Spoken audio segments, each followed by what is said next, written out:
Hey guys, in this video, I'm going to share with you the 10 biggest mistakes you can make when buying raw land, all of the things to watch out for. Now, if you guys don't know who I am, my name is Sumner Healey. I make a living flipping land. In fact, in the last 5 years, I've done, I think, 631 land deals. So this is all the things that I've learned along that journey. I don't care if you're an investor or you're just a regular land buyer. These are going to be pertinent to your success. This is going to be paramount for you to understand. I see so many folks that walk into these little bear traps. They buy deals without title insurance. They buy deals that are landlocked. Just a lot of silly mistakes. So watch this video to the end and you'll be equipped to buy land right, again, whether it's for a profit or just to have a place to homestead safely. All right, the very first thing that we're going to do, no matter what the use case is, we're always going to run comps. We look at comparable sales in the area. Now, inside of our program where we teach folks how to flip land, we've got a little formula that we use for running comps correctly. We call it proximity, features, recency. So when you look at a market, you might see that, hey, there's 50 comps for 5 acres in that full county. We need a way to distill down those comps and find what's relevant. So we weight them. So things that are within proximity to our property have more weight. Things with the same features have more weight. Features could be, hey, it has city utilities, it's flat as well, it's wooded as well, it's got good access, like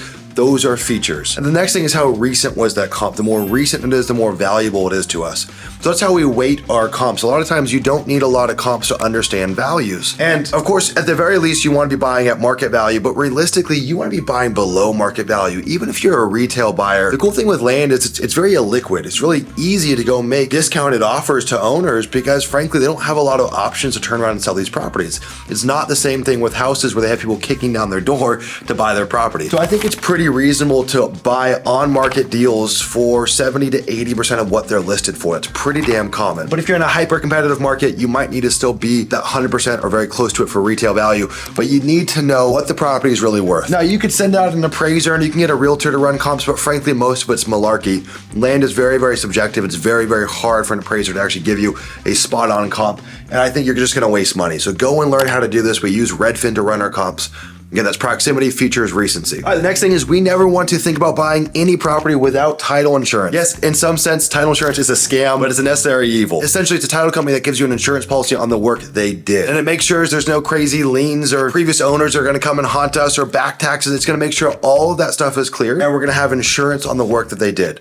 So if someone's trying to sell you a piece of property and they don't wanna go use a title company and get title insurance, I would walk the other way. Especially if they wanna convey the property to you with a quick claim deed, I would definitely walk the other way. If for some reason you're not gonna get title insurance and you wanna do what's called a self-closing, I recommend always still asking for a warranty deed that gives warranty over the full chain of title, or a special warranty deed that gives warranty over the previous owner's chain of title that will convey to you. I definitely try to stay away from properties that are gonna be conveyed with a quick claim deed. There's a time and a place for it, but for the average buyer, I just walk the other way. All right, the next thing is once we've identified a property, I'm gonna go figure out what that parcel number is. Let's say it's listed with a realtor. I'm gonna call that realtor and say, hey, what's the APN, accessories parcel number? I'm gonna go take that parcel number and I'm gonna go to the county GIS website, okay? Just about every county is gonna have a free GIS platform. In layman's terms, this is a mapping tool with different layers and filters that we can apply to our property. So I get that parcel's number, which is how we identify the property. I go to the county GIS and I go put that parcel number in there and I pull up the property on a map. Now, of course, it's important to visualize a property on a map, but the real thing that we wanna do here is go and use the overlays in the county GIS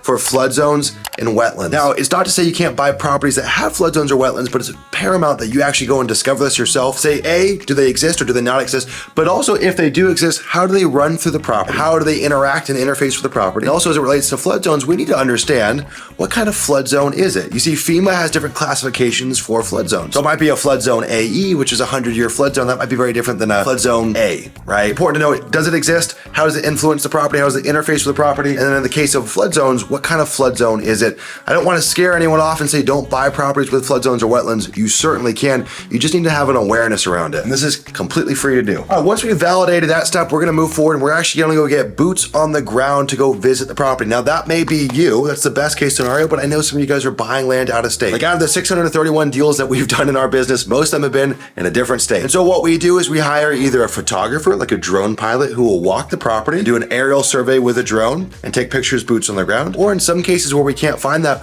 we'll actually go and hire someone off of Facebook Marketplace who will go walk the property and use their iPhone and just film as they walk through the property. Now, when they get out to the property, I'm gonna have them look for boundary stakes. That shows that there's a survey. So if there's metal stakes at the corners of the property, they'll say if there's a survey. If they're walking the property and they can see standing water on the property and it hasn't rained rained recently. That'll tell us something about the soil quality or wetlands. I want to go see if there's any junk left over on the property. There are old trailers, mobile homes, trash left on properties. I've had properties that were less than 10 acres where we had to spend $15,000 just to remove the excess junk left by the previous owner. So it's paramount you get someone to walk the property. Now, best case scenario, that is you, but it doesn't have to be. And if you want to use a realtor, you certainly can. What we found is there's a huge gradient in terms of quality of realtors out there. But if you've got a great realtor, they can certainly be boots on the ground for you as well. All right, next thing is what's called CC&Rs, codes, covenants, and restrictions. This essentially tells us if there's any deed restrictions on the property. So of course, we're gonna have zoning restrictions. That's to be expected. But there's an added layer called CC&Rs. Essentially, if a property is within an HOA or a POA, that means there may be deed restrictions applied to it. That could be things like, hey, you can only have a house that's 3,200 square feet. It has to be painted white. You can only have 2 cars in the driveway, on and on and on again. You'll find a lot of very cheap land out there that has high HOA or POA dues and crazy CC&Rs. Now, I'm not here to say don't buy land in an HOA or POA. I think the HOA dues are fine, but it's the CC&Rs I'd really watch out for. You know, if you're buying land, ideally you're buying it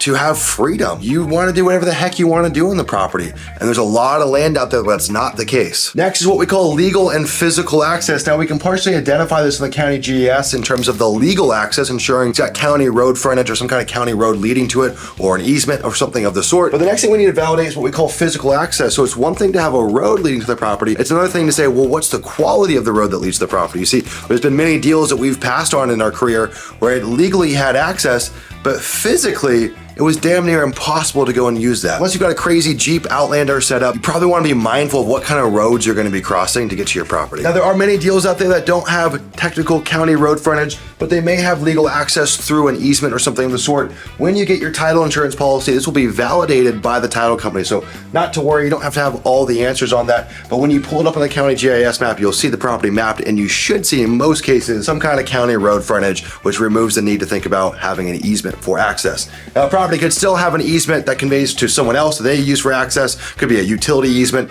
You'll still get that in the title report. But in this case, we're just talking about your personal access to the property. Okay, so the next thing is utilities. Now, most of the deals that we do in our land business are very rural properties, right? 40 acres on the outskirts of towns. Typically, we don't have any city utilities. Now, city utilities, we're talking about city electric, city water, and city sewer. A lot of the deals we do have city power. A lot of times, city water and city sewer, it's just not going to be realistic for the kinds of properties that we're buying. Now, if you're buying something that's like an infill lot or something in town, you want to validate if it does have city utilities, and if it does it already have the hookups on the property? And if it doesn't have the hookups, well, how far are the lines from the property? You see, there are some properties that are advertised out there as having utilities, but you've got to pull the lines 100, 200, 300 feet to actually get them to the property line. And then you're going to need hookups as well, which is going to be an activation fee. There's a bunch of cost that goes into that, right? So utilities is something that you want to do your own due diligence on. A lot of times realtors don't appropriately disclose this in their listings. In a lot of cases, they don't even know. Well, let's say we have a property and we say, okay, look, there's no city water, there's no city sewer, maybe there's power, maybe there isn't power. Well, what do we do next? Well, in that case, we want to go and figure out, well, how deep is the water table, okay? Because that means we're going to have to drill a well. Now, depends on where you are in the country. If you're in New Mexico, for example, you might have to drill 1,000 feet to hit a well, and that very easily could be a 6-figure well drill. And on the other side of the spectrum, maybe you're in the Pacific Northwest and we're drilling 200 feet to go and hit water. You want to figure out the quality of the water table and roughly how deep you're going to have to drill, because that is going to greatly affect the cost to develop the property, which if you're a retail buyer, typically is the goal. One thing too to know is you may want to validate if there already is a well on the property. It's a great question to ask the realtor or the seller. Again, if there's not city water out there, validate, is there an existing well on the property? And if there is, what's the flow? What are the gallons per minute for that well? The next thing is, if we don't have city sewer, we're most likely going to have to set up what's called a septic system. And if that's the case, we want to run a perk test or go and look at the soil. You can get a soil scientist to go look at the property, run a perk test on the property. Now, a perk test might already be in existence from the previous owner. You can just piggyback off of that. Truth be told, in a lot of the deals we do in our land flipping business, we don't always run perk tests. It's a little bit different if you're a retail buyer. Our business model is a bit different, but we do look at the quality of the soil in the markets that we work in. We also look at the slope of the property and the size of the property, which is going to tell us if we have concerns around getting a perk test or needing to get a perk test. Essentially, a perk test just tells us if the soil can absorb the water. Now, there's some places like North Carolina where the soil is really hard, and perk tests become even more relevant in a state like that. And so you also want to start to understand the market that you're working in and what's going to be important, right? New Mexico might be, we got to drill really deep for water. Something like North Carolina, it might be, hey, properties are steep on the west side and soil is really hard, so perk tests become a little more relevant. So you do want to kind of get an understanding of what are the pros and the cons of the markets you're working in, and go and focus focus on validating the cons in that specific market by running their perk test or getting someone to go out there and test the water table. All right, last but not least, this is a ninja tip. Frankly, this actually might blow your minds, but anytime you are making an offer to a landowner, I want you to do this, okay? Every offer, whether it's on market or off market, pitch them on owner financing.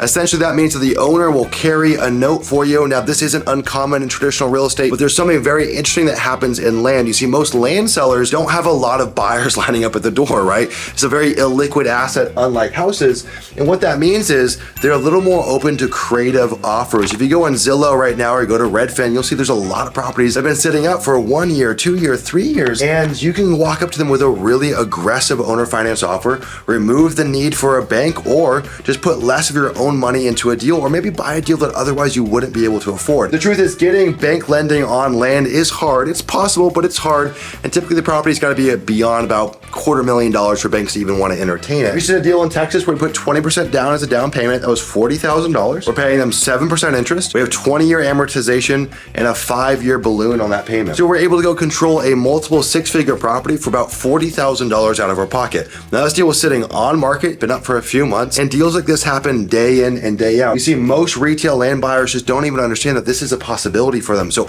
every offer you make to a piece of land, I want you to include at least an owner finance offer and a cash offer, but always throw it out there. Typically, we're gonna ask for terms that are like 10 to 20% down, 7 to 10% interest, 20-year amortization, 5 to 7-year balloon. Those are common terms that you can request.